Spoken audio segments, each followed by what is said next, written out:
Selamat pagi teman-teman semuanya. Salam sejahtera untuk kita semua. Kan saya Cindy Fania Lumban dalam podcast kali ini akan menjadi moderator. Dan pada podcast kali ini juga kita akan membahas mengenai adanya isu RKUHP yang sampai saat ini masih hangat menjadi bahan perbincangan. Untuk itu, pada pagi hari ini saya menghadirkan beberapa narasumber, yaitu yang pertama dari Mas Ilham. Selamat pagi Mas Ilham. Selamat pagi Mbak Cindy.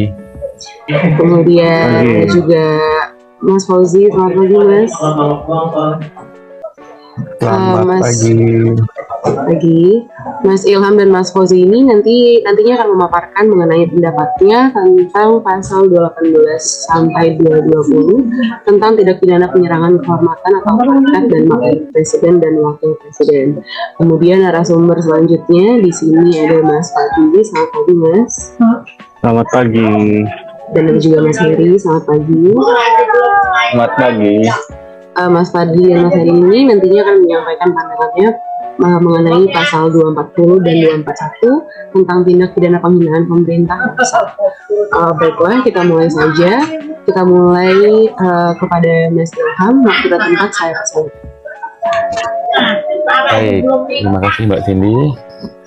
Terkait dengan kebebasan pers, memang draft RKUHP terbaru pertanggal 4 Juli 2022 memang masih memuat pasal penghinaan presiden yang memuat polemik.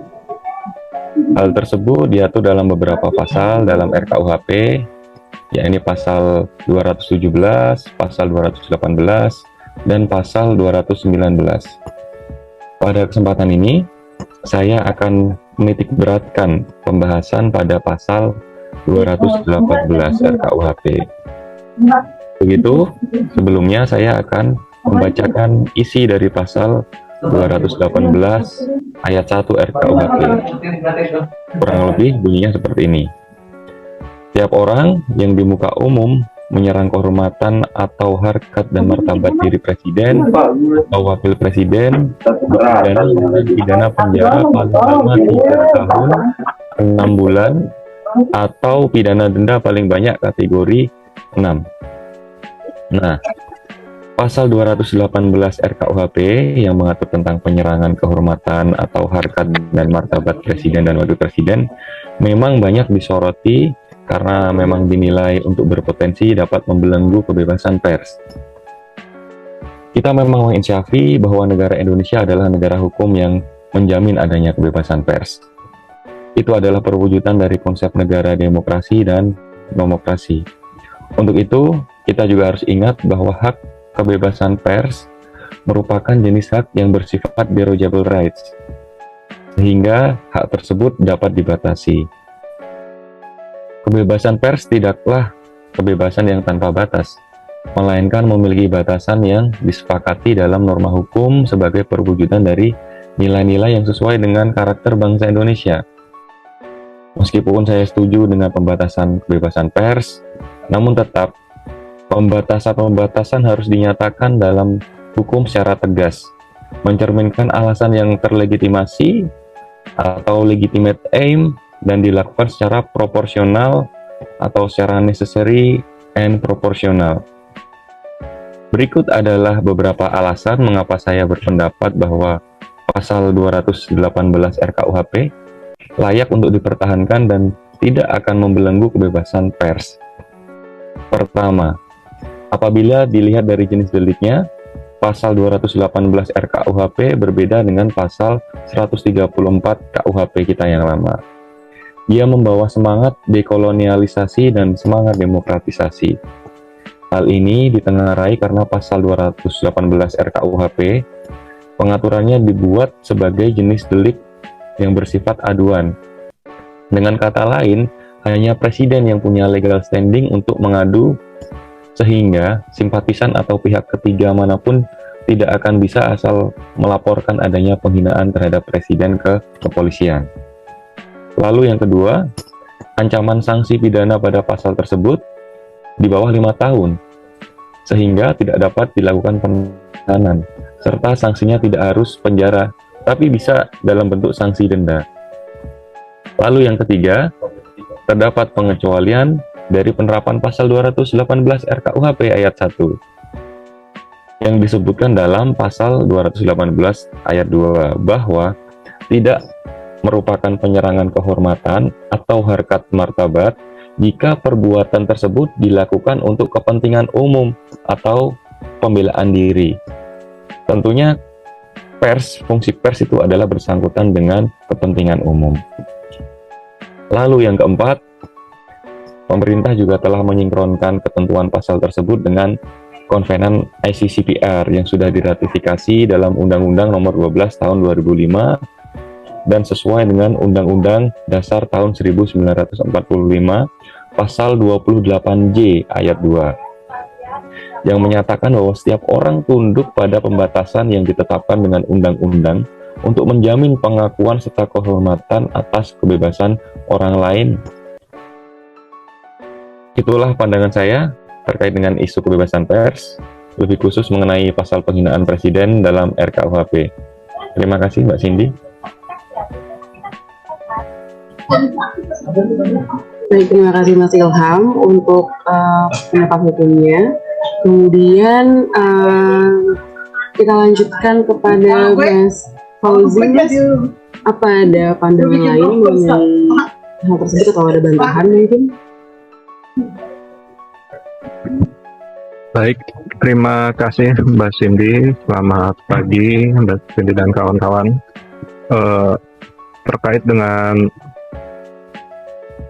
polemik rancangan RKUHP yang segera akan disahkan, saya memberikan pandangan untuk khususnya pasal 218. Kebetulan dalam pendek pengetahuan saya dan yang saya baca, mungkin saya kurang setuju apabila pasal tersebut tetap dimasukkan dalam rancangan, apalagi disahkan. Sebagai informasi, pada tahun 2006 itu Mahkamah Konstitusi pernah membatalkan mengenai pasal penghinaan presiden. Hal ini dapat dilihat dalam putusan nomor 031/022/PUU/Romawi 4/2006. Setidaknya dalam beberapa poin pertimbangan hukumnya atau ratio decidendi, MK menyatakan bahwa pasal penghinaan presiden ini sedikit banyaknya dapat menghambat kritik terhadap kebijakan pemerintah, sehingga oleh MK dinyatakan inkonstitusional. Sebab seorang presiden mestinya tidak perlu khawatir dengan hinaan. Justru melalui hinaan, syarat tidak langsung menjadi pukulan keras bagi seorang presiden untuk dapat bekerja dan mengabdi kepada rakyatnya dengan semaksimal mungkin. Pada saat ini Indonesia dengan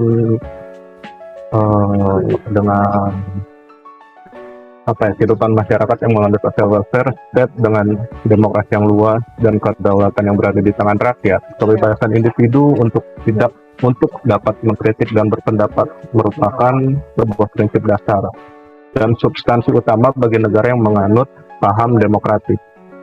Sehingga pasal penghinaan presiden, baik itu delik atau baik delik biasa ataupun aduan, sedikit banyaknya akan menghambat kritik dan protes terhadap kebijakan pemerintah. Mestinya jika kedaulatan telah ditindaklanjuti menjadi kedaulatan rakyat, maka antara pemerintah, dalam hal ini presiden, dan rakyat tidak boleh dipandang berbeda, melainkan berkedudukan sama. Namun hadirnya kembali pasal penghinaan presiden ini seakan seperti merenggut ulang kedaulatan rakyat, terus dikembalikan menjadi kedaulatan pemerintah, begitu Mbak. Dalam pemikiran yang lebih jernih, saya berpendapat jika presiden dalam konteks sebagai instansi, kayaknya sepertinya nggak layak untuk memiliki pasal khusus terkait penghinaan presiden atau apalah namanya. Sebuah instansi kan badan, tidak memiliki emosi, sehingga presiden dalam ini sebagai instansi tidak dapat dikatakan merasa terhina karena ia adalah lembaga, badan, dan bukan manusia, begitu. Namun ketika berbicara tentang presiden sebagai seorang pribadi, ketika dihina, diturunkan harkat martabatnya, dicemarkan nama baiknya, alangkah lebih baiknya diterapkan pasal di KUHP, diantaranya pasal 310, 311, 315, dan lain-lain. Pasal tersebut kan merupakan ketentuan yang berlaku pada semua pihak tanpa memandang status dan jabatannya, begitu Mbak. Apalagi pasal penghinaan presiden ini rawan untuk disalah tafsirkan, apalagi setelah kasusnya ditangani aparat. Contoh, misalnya presiden merasa terhina, lalu melaporkan ke kepolisian. Dalam perkembangannya, polisi tidak menemukan alasan yang kuat. Terus, apakah polisi tidak menindaklanjutinya? Sementara polisi adalah bawahan presiden. Jadi ini memang agak dilema dan nggak mungkin polisi tidak menindaklanjutinya, begitu Mbak. Lalu, apakah berani presiden bilang maaf Pak, laporannya tidak bisa dilanjutkan karena tidak beralasan? Kan tidak mungkin seperti itu. Kepolisian ngomong ke presiden gitu. Dan kalaupun memang harus tetap disahkan pasal mengenai penghinaan presiden ini, mungkin perlu diberikan penjelasan yang lebih konkret, yang lebih sejelas-jelasnya begitulah, dan diberikan batasan-batasan yang benar-benar jelas di dalam RKUHP ini, gitu. Lebih baik sih begitu.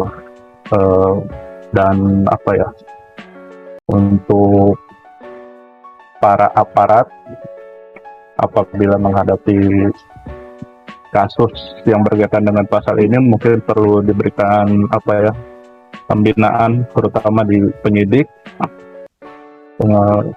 penuntut, dan di pengadilan.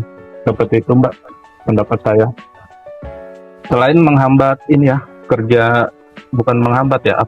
cukup mengancam kebebasan pers, terutama apalagi mengenai tindak pidana penyerahan kehormatan atau harkat martabat presiden dan wakil presiden. Mungkin itu Mbak, sedikit dari saya. Terima kasih banyak waktunya.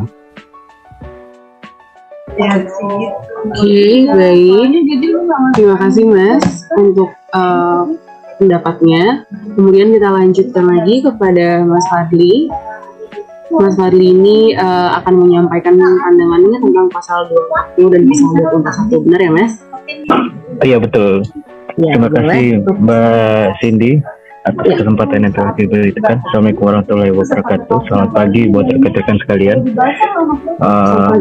Pemerintah terus menggodok rencana kitab undang-undang hukum pidana atau yang biasa kita sebut RKUHP. Proses pembuatan KUHP yang baru ini memang membutuhkan waktu yang tidak sebentar. Butuh puluhan tahun hingga RKUHP akhirnya rampung sebentar lagi. Namun sampai saat ini masih ada pro dan kontra terhadap RKUHP di masyarakat. KUHP yang saat ini dinilai sudah tidak sesuai dengan perkembangan zaman. Selain itu, KUHP yang digunakan sekarang juga dianggap tidak memiliki kepastian hukum. Hal ini dikarenakan sejak merdeka, pemerintah belum menetapkan terjemahan resmi Wetboek van Strafreform Netherlands Indi, nama asli dari KUHP itu. Akibat multitafsir rentan terjadi dikarenakan pemaknaan KUHP yang berbeda-beda. Tak hanya itu, sebagai bangsa yang merdeka, pihak yang pro dengan RKUHP menganggap sudah seharusnya Indonesia memiliki induk peraturan hukum pidana yang dibuat sendiri. Salah satu yang menjadi kontroversi saat ini dalam RKUHP mengenai pasal 240 dan 241 tindak pidana penghinaan pemerintah yang sah, karena dinilai mengancam kemerdekaan pers, kebebasan berpendapat dan berekspresi. Mungkin teman-teman udah pada baca semua mengenai pasal 240 dan 241 itu. Meskipun pasal ini menjadi kontroversi, tetapi pemerintah menegaskan pasal ini perlu dipertahankan agar ada batasan dalam kebebasan berpendapat, sehingga perilaku masyarakat tetap beradab. Pemerintah pun memastikan adanya pasal ini tidak akan mengurangi hak masyarakat untuk berpendapat atau mengkritik kebijakan pemerintah. Pemerintah juga mengusulkan agar pasal ini bersifat delik aduan dan bukan lagi delik biasa. Ancaman terhadap pelaku adalah paling lama 3,5 tahun penjara. Lagi pula, dalam penyusunan RUU KUHP ini telah melibatkan berbagai lapisan masyarakat, meliputi kalangan akademisi, termasuk mahasiswa, organisasi masyarakat, sipil, aparat penegak hukum, serta unsur-unsur relevan lainnya. Jadi, perjuangan bangsa kita memiliki RUU KUHP sendiri harus tetap dilanjutkan, sebab RUU KUHP ibarat simbol peradaban suatu bangsa yang merdeka dan berdaulat, serta menjunjung tinggi prinsip nasionalisme yang mengapresiasi partisipasi masyarakat. Mungkin itu Mbak Cindy, menurut saya.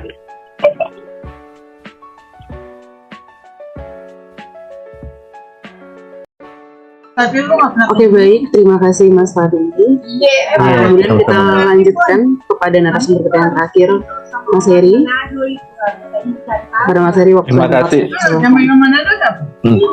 Terima kasih Mbak Cindy atas kesempatannya. Assalamualaikum warahmatullahi wabarakatuh. Tadi mendengar penjelasan Mas Fadli, ya saya sepakat bahwa kita perlu mengganti KUHP kita dengan membuat KUHP yang baru karena usia KUHP kita kan sudah lama. Tapi menurut saya masih adalah beberapa pasal, khususnya pasal 240 dan 241 KUHP yang kita kenal sebagai tindak pidana terhadap penghinaan, tindak pidana penghinaan terhadap pemerintahan yang sah, yang menurut saya ini belum cocok berlaku karena masih terdapat banyak permasalahan.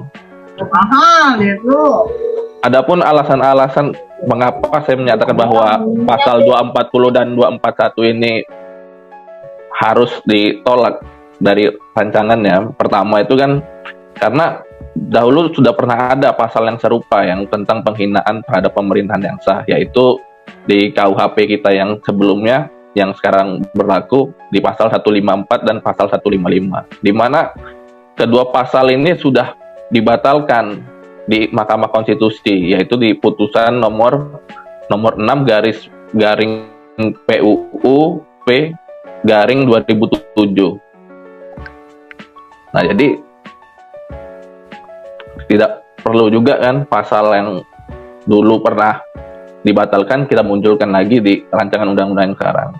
Nah, yang kedua, ketentuan pidana yang ada dalam pasal ini kan tentang penghinaan terhadap pemerintahan. Ini kan termasuk pasal hadzai artikelen, pasal-pasal yang melarang dan orang mengemukakan rasa kebencian dan perasaan tidak senang terhadap penguasa. Pasal ini dahulunya tuh diberlakukan terhadap bangsa Indonesia sebagai bangsa yang terjajah oleh Belanda. Dengan demikian, pasal ini merupakan pasal kolonial yang tidak sesuai lagi dengan negara demokratis yang merdeka. Nah, yang poin ketiga, dalam pasal 240, 241 RKUHP ini, jika kita bedah unsur deliknya, ada unsur yang terjadi, yang berakibat terjadi kerusuhan dalam masyarakat. Nah, definisi tolak ukurnya ini tidak jelas. Dan dalam pengaturan hukum pidana, kita mengetahui bahwa aturan itu haruslah jelas. Sehingga, kalau ketidakjelasan ini mengakibatkan pasal ini akan menjadi karet untuk menjerat masyarakat menggunakan pasal ini. Mungkin begitu saja menurut saya. Mbak Cindy.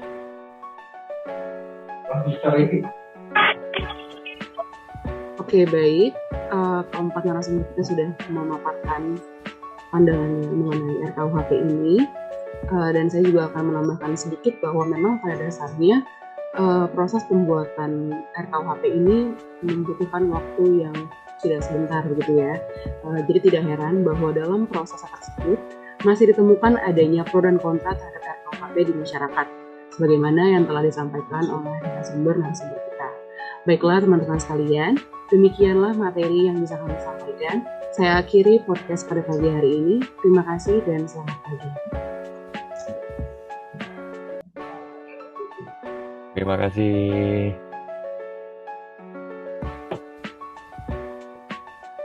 Cut. Cut.